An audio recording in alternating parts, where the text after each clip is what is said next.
Good morning everybody. আশা করি আপনারা সকলে ভালো আছেন। আজকে আমি আপনাদের গন্ধরাজ লেবুর পাতা আর গন্ধরাজ লেবু দিয়ে রুই মাছের রেসিপি দেখাচ্ছি।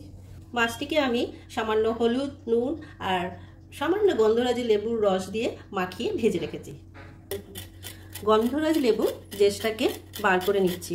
এটি তৈরি করতে লাগছে পেঁয়াজ কুচি, দই, আদা, রসুন, সামান্য হলুদ, লঙ্কা, অবশ্যই চিনি আর লেবুর রস বার করে তার সঙ্গে আমি এই গন্ধরাজের লেবুর জেসটাকে মিশিয়ে নিচ্ছি। তবে দেখবেন সাদা অংশটা যেন না যায়। সামান্য আমি তেল দিয়েছি, আমি বেশি তেল খাওয়া পছন্দ করি না। এবং তারপরে দিচ্ছি আমি এই পেঁয়াজটা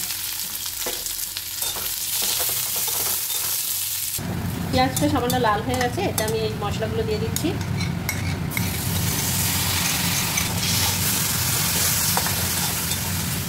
দইটা একটু ভালো করে আমি ফেটে নিচ্ছি। মশলাটা ভাজা হয়ে গেছে। এবার আমি এতে দিচ্ছি লেবু পাতা, গন্ধরাজ লেবুর পাতা, এটা আমাদের গাছে। এরপর আমি আঁচটাকে একটু কমিয়ে দইটা দিয়ে দিলাম, ফেটানো দইটা। এবার আমি এতে লেবুর রসটা দিয়ে দিচ্ছি, গন্ধরাজ লেবুর রস দিচ্ছি।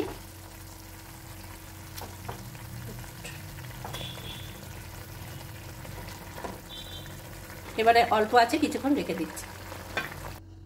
রান্নাটা আমার হয়ে গেছে, দেখুন এরকম কাই কাই হবে।